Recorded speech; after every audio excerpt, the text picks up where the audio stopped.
I have 10 quick takeaways here from the event. These are things just rapid fire. I'm sure you took similar notes. Ken Newman raised $4 billion.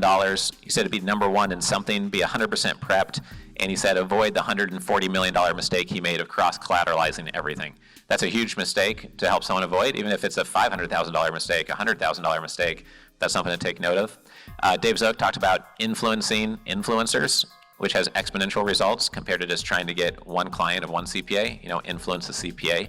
So I thought that was a great thing to bring up. He also talked about reputation is all, basically. It's the most important thing. Brandon talks about having credible partners. We had that come up on like 8 different talks today. So obviously it's really, really important to have the most credible partners and to access platforms of investors, but also just a credible partner that you're raising capital with or for that makes everything go 10 times as fast. It might make the difference of getting something done. Rob talked about how he's raising 20 million plus a month, number one in his niche. And then the trick is to find the number one investor for that niche, right? Cannabis real estate lending is what they are number one in and kind of created that asset class. James gave us the advice of the legal venue and jurisdiction in your legal agreements. If you live in Arizona, then maybe have that always be the jurisdiction where actions have to be taken. That just gives you an edge on any legal dispute that may come up. And that doesn't cost a lot to do. Well, some people will push back and say, no, let's have it be in a neutral place like Delaware or Texas. That will happen many times when you try to do that, but doesn't cost anything to try. He talked about risk mitigation a lot as well. Justice talked about doing the opposite of everyone else, is exactly what Sam Zell says in his book that I'm reading right now. Encourage you to as well. We had David, who talked about having, at age 43, manages $10 billion in assets. So I think that's someone to watch as he continues to grow. And for him, again, the trajectory was being a sub-advisor for really credible partners who don't have access to the pipeline to the mutual fund space, just like we heard Brett and Ray talk about 1031s, DSTs, and tapping into that pipeline of capital, which is billions of dollars a week of deals getting closed through that. Greg talked about being a pro in what you do, $200 million raised for pre-revenue companies, using data while traveling, like I mentioned. And Ben talked about his $1 billion exit and really emphasized structure and showed sophistication level on structure that was deeper than most of us have, honestly. Michael, my favorite part of his was the trust versus skills, like the Navy SEALs. I'd rather work with someone that is really high on the trust level, even if their skills are only 92% of the way there or 78% of the way there. That's how we value partners, and we don't hire someone unless they smile during the job interview. We don't like spending lots of time with people that are just always high stress, bad mood, hard to work with, hard to communicate with, don't reply to things. Life's too short to do that, and we go out of our way to work with people that have really aligned values and seem like really good, honest, genuine, authentic people. That's becoming more and more important to us, and we're finding that everything goes faster when we do that, because when we work with other family offices that are like that, they see it in us, and then any partner we're working with has been screened by that filter, and people really appreciate that, and they feel like they're not wasting time with someone who's not really aligned with them on that base level.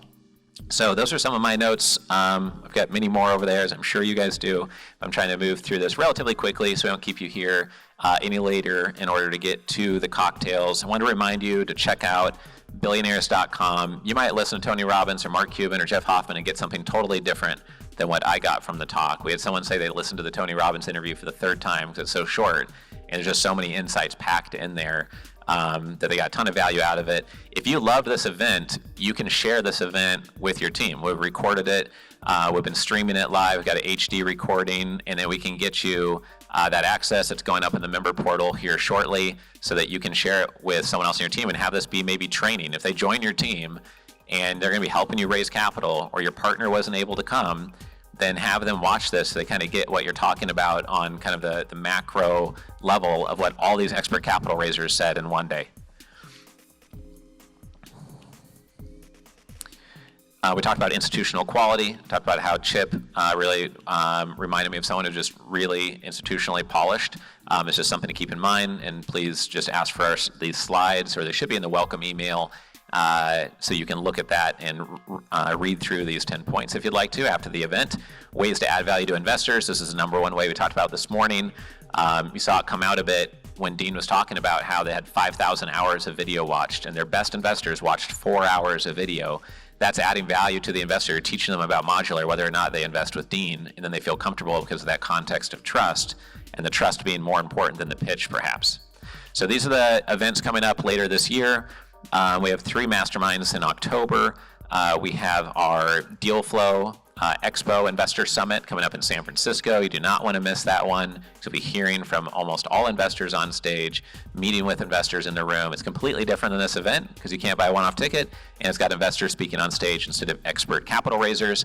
And our biggest event of the whole year and the biggest family office event globally in terms of number of speakers on stage is right here, a mile up at the Westin Fort Lauderdale Beachfront Hotel. And it's the biggest in terms of number of investors on stage. It's not the biggest family office event because we have a community.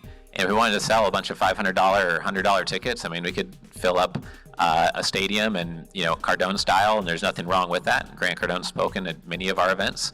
But that's just not our model. There's no way to have a high quality room with 10,000 people there. I'm sure he has a VIP dinner or something and pulls that off, but it's just not the model of family office club. I think it would dilute the experience, dilute your ability to meet any investors or talk to anybody, and it would just turn into a zoo. So we try to have it be an enjoyable, fun, intimate, exclusive community. I hope you find that as you move through events with us. And in summary, having something that's a perpetual learning machine, so you get insights like you did today that you can put in practice right now. There is no one up here today hardcore pitching you some service to hire them as a consultant or to invest in this, invest in that. They really were genuinely giving you insights to give you specialized knowledge and be better at what you're doing and transform how you do investor relations. And then altogether, between 1,000 investor mandates in our portal, our multiple events per year that you can go to every quarter and your team can go to, our certification programs, our investor databases, hope it just all adds up to an unfair advantage for you when you look at what you're doing compared to what you were doing a year or two ago. For when it comes to closing deals and raising capital and scaling your investment company. And the ultimate goal is that you scale it up and exit, and we can work with you on the family office side and help set up a family office. And then you can look at the $5 million in overhead we have per year running all of our events, and we can say, hey, based on who you are, out of thousands of people raising capital, here's the 4 that look most interesting for you because they're in manufacturing or they're right in your backyard or something like that. So that's our ultimate goal, as I'm sure it's probably one of yours as well. So I hope you've had a great time at the event. Hope you'll enjoy the cocktails. When you go out, it's just to the right for the cocktail hour.